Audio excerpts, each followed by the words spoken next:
Hello everyone, आज की video में हम बात करेंगे 14 principles of management by Henry fuel. Henry fuel ने मैनेजमेंट के 14 प्रिंसिपल्स दिए हैं कि वो 14 प्रिंसिपल्स कौन कौन से हैं, उनको किस प्रकार से डिस्कस किया गया है बाय हेनरी फ्यूल। तो आज की वीडियो में हम ये सब देखेंगे। सबसे पहला प्रिंसिपल है division of work, then authority and responsibility, then discipline, unity of command, unity of direction, subordination of individual interest to general interest, remuneration of employees, centralized and decentralized, scalar chain, order, equity, stability of personal, initiative, aspect decodes। सबसे पहला जो principal है वो क्या कहता है, fundamental principles है जो कि मैनेजमेंट के। सबसे पहला प्रिंसिपल कहता है हेनरी फ्यूल का डिवीजन ऑफ वर्क। अब इस प्रिंसिपल में क्या कहा गया है, अकॉर्डिंग टू दिस प्रिंसिपल जितना हो सके as far as possible the whole work should be divided into small parts and each individual should assign only one part of the work according to his or her ability and taste repeatedly so that the benefit of specialization may be achieved। ये principal कैसा कहता है division of work कि जितना हो सके आप काम को छोटे छोटे हिस्सों में बांट दो। एंड जैसे एक काम है, मैंने उस काम को 10 हिस्सों में बांट दिया और उसको जो भी उस पर जो सूट करता था उसकी सूटेबिलिटी के अकॉर्डिंग मैंने 10 एम्प्लॉयज़ को उन कामों को पकड़ा दिया। तो इससे क्या होगा, वो अपनी ग्रेटेस्ट एबिलिटी पर पहुंचेंगे। जब उन्हें इस एक काम की बार बार करेंगे तो उस काम के एक्सपर्ट हो जाएंगे और एक कुछ समय के बाद वो उस काम को जब फटाफट जल्दी करेंगे तो हमारे ऑर्गेनाइजेशन के लिए हेल्पफुल होगा। For example, in A car factory one worker assembles doors. एक कार फैक्ट्री में पूरी कार बनाने का काम किसी को देने से अच्छा है कि हम उस काम को छोटे छोटे हिस्सों में बांट दें।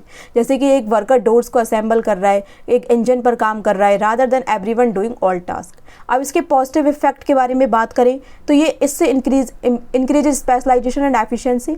इससे हमारे वर्कर्स की एफिशिएंसी एंड स्पेशलाइजेशन इंक्रीज होगी। Workers become skilled at specific task. लेकिन इसके कुछ नेगेटिव इफेक्ट भी होंगे। भाई, एक ही काम को अगर कोई पर्सन बार बार कर रहा है तो उससे उसे बोर्डम भी होगा। मे रिड्यूस ओवरऑल क्रिएटिविटी। वो कुछ क्रिएटिव काम करेगा ही नहीं। उसे पता है कि मेरा सिर्फ एक ही काम है, सिर्फ डोर्स को असेंबल करते रहना, तो उसमें वो क्या ही क्रिएटिविटी करेगा जब उसे कुछ नया करने के लिए नहीं मिल रहा है। सेकेंड प्रिंसिपल कहता है हेनरी फ्यूल का अथॉरिटी एंड रिस्पॉन्सिबिलिटी। ये प्रिंसिपल कहता है कि authority and responsibility should go hand in hand. मतलब जब हम किसी पर्सन को किसी काम के लिए अधिकार दे रहे हैं तो उसकी जिम्मेदारी भी हमें उसी को ठहरा देनी चाहिए। It means that when a particular individual is given a particular work he is made responsible for the results. This can be possible only when is given sufficient authority to discharge his responsibility. जैसे कि एक project manager को हमने task दिया, can assign task and is accountable for project completion. हमने project manager से बोला कि हम आपको एक टास्क दे रहे हैं, ये आपको कंप्लीट करके देना है। हमने उसको अधिकार दे दिया कि अब आपकी यही अधिकार है, आप ये टास्क हमें कंप्लीट करके हमें चाहिए। तो हमें उसको जिम्मेदारी भी देनी है ताकि वो उसके लिए जवाबदेह रहे कि ये काम अगर नहीं हुआ तो क्यों नहीं हुआ, कैसे नहीं हुआ, हुआ है तो कैसे हुआ, सब कुछ। अब इसके पॉजिटिव इफेक्ट्स क्या होंगे, clear decision making and accountability. सारे के सारे अधिकार अब उसके पास है।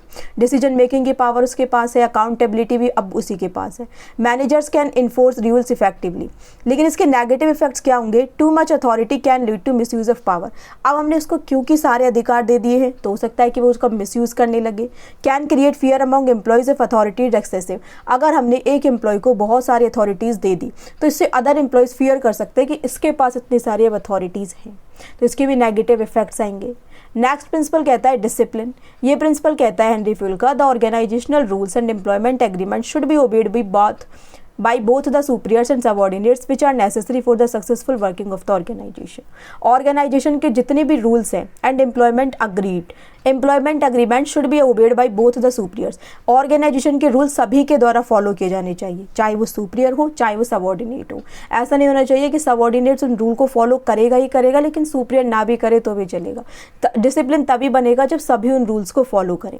Timely attendance and adherence to work place safety rules. Timely attendance सबकी होगी, वर्क प्लेस पर सेफ्टी रूल सबके लिए फॉलो किए जाएंगे। No smoking in the factory का अगर रूल है तो वो सभी के लिए एप्लीकेबल होगा, सिर्फ और सिर्फ सबऑर्डिनेट्स के लिए नहीं, सुपीरियर्स के लिए भी होगा, तो ताकि बिजनेस में डिसिप्लिन बना रहे। अब इसके पॉजिटिव इफेक्ट्स क्या होंगे, ensures order and smooth functioning, reduces conflicts, इससे कन्फ्लिक्ट्स कम होंगे, प्रोडक्टिविटी इंप्रूव होगी। लेकिन नेगेटिव इफेक्ट्स क्या होंगे, over emphasises on discipline can lower moral.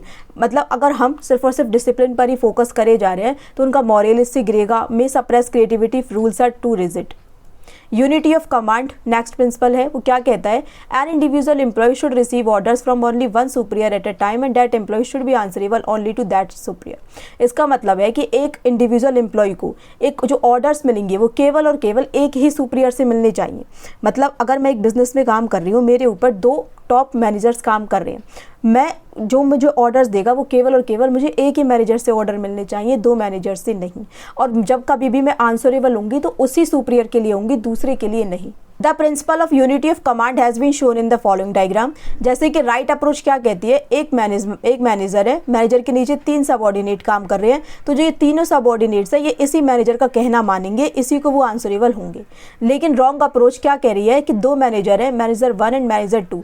अब जो सबऑर्डिनेट्स है हमारे तीनों, वो मैनेजर 1 की भी सुन रहा है, 2 की भी सुन रहा है, 3 की भी सुन रहा है।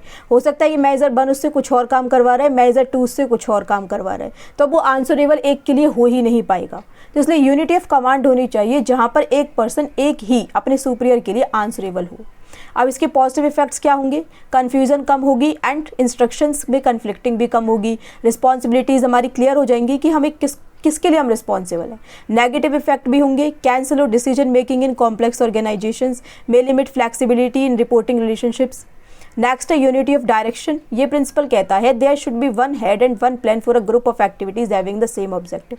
अगर हमारे बिजनेस का ऑब्जेक्टिव सेम है तो उसके लिए मतलब जब हमें पता है कि हमारे बिजनेस का ऑब्जेक्टिव हमें दे दिया गया है कि ये है आपका ऑब्जेक्टिव, तो उसके लिए एक ही हेड होना चाहिए और एक ही प्लान होना चाहिए। हम डिफरेंट प्लान्स बनाए जा रहे हैं तो वो एक ही लेकिन हम काम तो हम कॉमन गोल के लिए कर रहे हैं, उस कॉमन गोल को अचीव करने के लिए हमारा एक ही प्लान होगा, यूनिटी ऑफ डायरेक्शन, ताकि हम सब सेम डायरेक्शन में ही काम करें।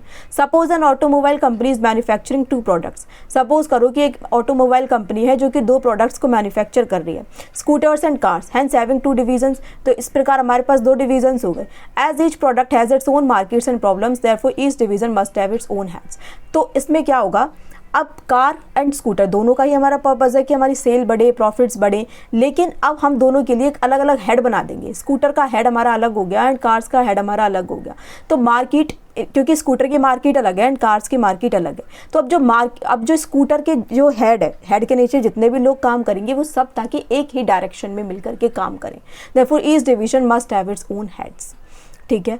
Team work towards common goals. Team work काम करती है कॉमन गोल्स के लिए। Ensure coordinated efforts. Negative effects हैं इसके, टू रिजिड अलाइनमेंट में ignore innovative approaches, can discourage independent thinking. अब इससे क्या होगा, हमारे पास केवल एक ही हेड है तो इससे इंडिपेंडेंट थिंकिंग हम नहीं कर पाएंगे, क्योंकि सारे फैसले लेने का हक उसी वन हेड को है। नेक्स्ट है subordination of individual interest to general interest. The interest of an organisation should take priority over the interest of any one individual employee. हम जब कभी भी, तो हमारा ध्यान जाना चाहिए हमारे ऑर्गेनाइजेशन के इंटरेस्ट के ऊपर, किस प्रकार से हम ऑर्गेनाइजेशन का फायदा करवाएं, ना कि केवल अपना फायदा करवाएं। A purchase manager buys raw material from the firm of his son at a rate higher than the market rate. एक परचेज मैनेजर है, वो रॉ मटेरियल अपने ऑर्गेनाइजेशन के लिए खरीद रहा है अपने बेटे की फर्म से। वहाँ पर वो कह रहा है कि मैं हायर रेट पर अपने बेटे की फर्म से खरीद लेता हूं ताकि बेटे को फायदा हो, ऑर्गेनाइजेशन को भले ही इससे नुकसान हो रहा है। तो इससे इसके मैनेजर को पर्सनली तो फायदा हो गया, लेकिन हमारे ऑर्गेनाइजेशन के इंटरेस्ट में ये नहीं है। हमारे बिजनेस में ऐसा नहीं होना चाहिए। Company will incur heavy losses, this situation is undesirable. So हमें सबऑर्डिनेट करना है अपने मतलब पूरी ऑर्गेनाइजेशन के इंटरेस्ट को, ना कि केवल इंडिविजुअल इंटरेस्ट को। इसके पॉजिटिव इफेक्ट्स क्या होंगे, it promotes organisational goals over personal goals. इससे हमें ऑर्गेनाइजेशनल गोल्स के लिए हम काम करेंगे, टीम वर्क इंप्रूव होगा एंड कोऑपरेशन बढ़ेगा। नेगेटिव इफेक्ट है, may demotivate employees if personal interest are ignored. अब जब एम्प्लॉयज को पर्सनल इससे कोई फायदा हो ही नहीं रहा तो वो डीमोटिवेट हो जाएंगे। Can reduce individual initiative. Next है रेम्यूनरेशन ऑफ एम्प्लॉयज़। ये प्रिंसिपल कहता है the employees should be paid fair remuneration. जो एम्प्लॉयज़ है उनको फेयर रेम्यूनरेशन मिलना चाहिए। Which should give them at least a reasonable standard of living. At least उन्हें इतना रेम्यूनरेशन तो हम पे करें कि उनकी स्टैंडर्ड ऑफ लिविंग ठीक रहे, उनका रोटी कपड़ा मकान ये अच्छे से बना रहे। पॉजिटिव इफेक्ट्स इसके क्या होंगे, फेयर पे मोटिवेटेड एम्प्लॉयज़। अगर हम उन्हें फेयर पे कर रहे हैं तो इससे एम्प्लॉयज़ मोटिवेट होंगे। नेगेटिव इफेक्ट्स क्या होंगे, too much focus on money में रिड्यूस इंट्रिंसिक मोटिवेशन। अगर बहुत ज़्यादा फोकस उनका मनी पर है तो उनकी इंट्रिंसिक मोटिवेशन खत्म हो जाएगी। वो सोचेंगे कि जितना भी हम काम कर रहे हैं हमें पैसा मिल ही रहा है, हमें ना तो स्टेटस से मतलब है कि हमारा स्टेटस बढ़ता है नहीं बढ़ता है, हमें ना अपनी बिजनेस की रेपुटेशन से मतलब है, हमें ना बिजनेस की क्वालिटी से मतलब है, तो उनकी इंट्रिंसिक मोटिवेशन कम हो रही है। नेक्स्ट है सेंट्रलाइजेशन एंड डिसेंट्रलाइजेशन।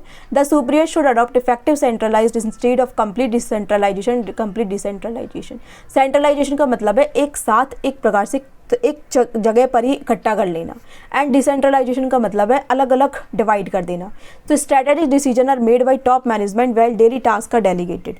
तो हमें ऐसा नहीं है कि हम अपने बिजनेस में या तो सारे टास्क को सेंट्रलाइज्ड कर दें या फिर सारे टास्क को डिसेंट्रलाइज्ड कर दें, ये एक राइट अप्रोच नहीं है। हमें देखना चाहिए कि कहाँ पर सेंट्रलाइजेशन की नीड है और कहाँ पर डिसेंट्रलाइजेशन की नीड है। तो इसके पॉजिटिव इफेक्ट्स क्या रहेंगे? Top management retains control over strategic decisions. जैसे कि हमने इसमें क्या किया, अपने बिजनेस में हमने स्ट्रेटेजिक डिसीजंस के लिए कर दिया इसको सेंट्रलाइज्ड कि केवल टॉप मैनेजमेंट ही स्ट्रेटेजिक डिसीजंस लेगी, लेकिन जो डेली टास्क है वो हमने कर दिए डेलीगेटेड कि उनको हम डिसेंट्रलाइज कर सकते हैं, उसमें जो हमारे मैनेजर्स हैं, जो हमारे वर्कर्स हैं, वो भी डिसीजंस ले सकती हैं। सो पॉजिटिव इफेक्ट हो गया कि हमारा जो टॉप मैनेजमेंट है उसका कंट्रोल रहेगा स्ट्रेटेजिक डिसीजंस के ऊपर।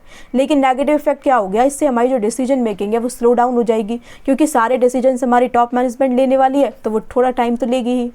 नेक्स्ट है स्केलर चेन। स्केलर चेन का मतलब है organisation should have a chain of authority and communication that runs from top to bottom and should be followed by managers and subordinates. ये कह रहा है कि अगर कोई पर्सन टॉप पर बैठा हुआ है तो टॉप से लेकर के जो नीचे कोई पर्सन बैठा हुआ है, इसके थ्रू अगर कोई बात इस तक जानी है तो बीच में जितने भी लोग हैं ये इसके थ्रू ही जाएगी।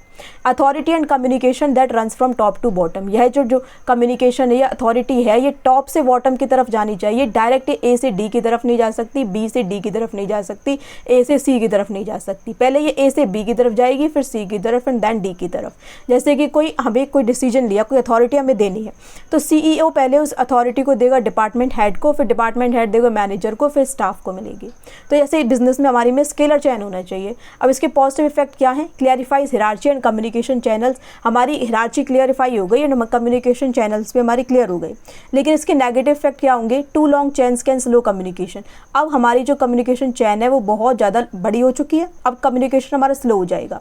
अब ए के थ्रू कोई बात डी तक जानी थी तो कितना टाइम लगेगा? पहले उस बात को ए को बी को बताना पड़ेगा, फिर बी को सी को एंड देन सी को डी को। फिर है ऑर्डर।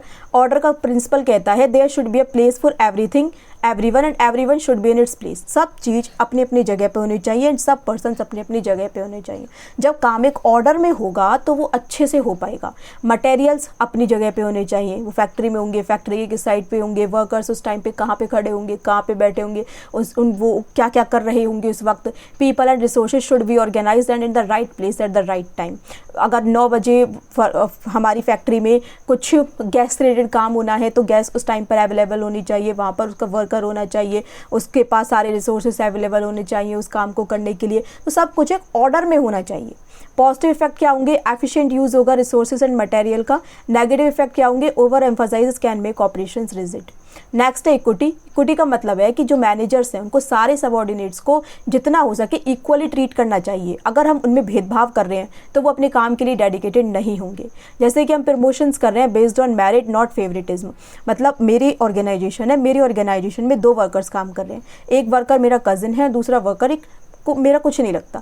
तो मैंने क्या किया, क्योंकि वो मेरा कज़न मेरा फेवरेट हो गया तो मैंने उसको तो प्रमोशन दे दी, लेकिन दूसरे वर्कर को मैंने प्रमोशन नहीं दी जबकि वो उससे अच्छा काम कर रहा था। तो ये एक सही चीज़ नहीं है। हमारे बिजनेस में इक्विटी होनी चाहिए। इससे क्या होगा? लॉयल्टी बिल्ड होगी कि हाँ हमारा मैनेजर कितना ज़्यादा लॉयल है, मोटिवेशन बिल्ड होगा, ट्रस्ट बिल्ड होगा।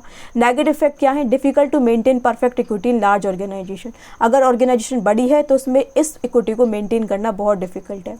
स्टेबिलिटी ऑफ पर्सनल का मतलब होता है कर्मचारी। हमारे बिजनेस में जो कर्मचारी काम कर रहे हैं वो स्टेबल होने चाहिए। ऐसा नहीं है कि 10 दिन यहाँ पे काम कर रहे हैं फिर वो छोड़ के भाग रहे हैं, फिर हमें कुछ और सिलेक्शन करना पड़ रहा है। ये बहुत लंबी प्रोसेस हो जाती है। फिर उन्हें बार बार में उन्हें ट्रेन करो, अपने बिजनेस के रूल समझाओ, उन्हें अपने बिजनेस के लिए बनाए रखो, बहुत डिफिकल्ट है। सो हमारे बिजनेस में पर्सनल मतलब कर्मचारियों की एक स्टेबिलिटी होनी चाहिए so that the work continues effectively. जैसे कि जॉब सिक्योरिटी अगर हम उन्हें दें, करियर डेवलपमेंट प्रोग्राम्स हम रखें, तो अगर उन्हें पता है कि इस बिजनेस में मेरी जॉब सिक्योर है तो हमारे बिजनेस के लिए वो अवेलेबल हमेशा रहेंगे। It reduces turnover and maintain skilled workforce. अब इसके नेगेटिव इफेक्ट क्या है? मेर एसेस न्यू आइडियाज़ और चेंजेस। अगर हमारे बिजनेस में हमेशा सेम एम्प्लॉयज़ ही काम करते रहेंगे, हम यंग ब्लड को जब अपने बिजनेस में नहीं लेकर आ पाएंगे तो इससे न्यू आइडियाज़ एंड चेंजेस हमारे बिजनेस में नहीं होंगे। ये इसका एक नेगेटिव इफेक्ट है। नेक्स्ट है इनिशिएटिव। ये प्रिंसिपल कहता है employees in the organisation must be given an opportunity in making and executing plans. हमारे बिजनेस में जो एम्प्लॉयज़ हैं उनको एक अपॉर्चुनिटी मिलनी चाहिए कि वो प्लान्स को बना सकते हैं, उनको एग्जीक्यूट भी कर सकते हैं। इनिशिएटिव का मतलब है अपने आप से कुछ चीज़ के लिए इनिशिएट करना। A junior engineer suggest a new design to improve efficiency which management approves. अब इसके पॉजिटिव इफेक्ट्स क्या होंगे? अगर सब लोग अपने इनिशिएटिव देने लगे तो इससे क्रिएटिविटी बढ़ेगी। अलग अलग लोगों के दिमाग में अलग अलग क्रिएटिविटी होती है, जब हमें इन सबका पता चलेगा तो हमारे बिजनेस के लिए हेल्पफुल होगा। नेगेटिव इफेक्ट क्या है? अगर इतना ज़्यादा इनिशिएटिव आने लगा without coordination can cause confusion. अब ए पर्सन कुछ बोल रहा है, दूसरा पर्सन कुछ बोल रहा है, तीसरा पर्सन कुछ बोल रहा है, तो एक कन्फ्लिक्ट बन जाएगा, एक कन्फ्यूजन बन जाएगा कि हम किसकी बात को सुने, किसकी को ना सुने। नेक्स्ट है एस्पिरिट डी कॉर्प्स। ये प्रिंसिपल कहता है management should promote a team spirit of unity and harmony among employees. Management को ट्राई करना चाहिए कि हम अपने बिजनेस में एक टीम स्पिरिट को प्रमोट करें, हम एक टीम में रहकर काम करें। हम ऐसे ना बोले कि आई विल डू दिस, हम बोले कि बी विल डू दिस। अगर मैनेजर बोल रहा है कि बी विल डू दिस तो एम्प्लॉइज को लगता है कि हम सब इस फैक्ट्री का हिस्सा है, इस कंपनी का हिस्सा है, हम सब की वजह से ये कंपनी चल रही है, आगे बढ़ रही है। लेकिन मैनेजमेंट कह रहा है आई विल डू दिस, तो वो सोचेगा कि सिर्फ और सिर्फ जब मैनेजर की वजह से चल रही है तो इसमें हम सिर्फ वही करें जो हमसे करने के लिए कहा गया है, जिस चीज़ के हमें पैसे मिल रहे हैं। अपनी तरफ से वो कुछ करेंगे ही नहीं। सो हमें क्या करना है? एस्पिरिट डी कॉर्प, सहयोग की भावना रखनी है, हमें टीम स्पिरिट को प्रमोट करना है। इसके पॉजिटिव इफेक्ट क्या होंगे? टीम वर्क प्रमोट होगा, मॉरल इंप्रूव होगा एंड कोऑपरेशन बढ़ेगा, रिड्यूसेस इंटरनल कॉन्फ्लिक्ट। लेकिन इसके नेगेटिव इफेक्ट्स क्या होंगे? Over emphasises on group harmony में इग्नोर इंडिविजुअल परफॉर्मेंस। इससे इंडिविजुअल परफॉर्मेंस भी कम हो सकती है। Can lead to group thinking, limited innovation.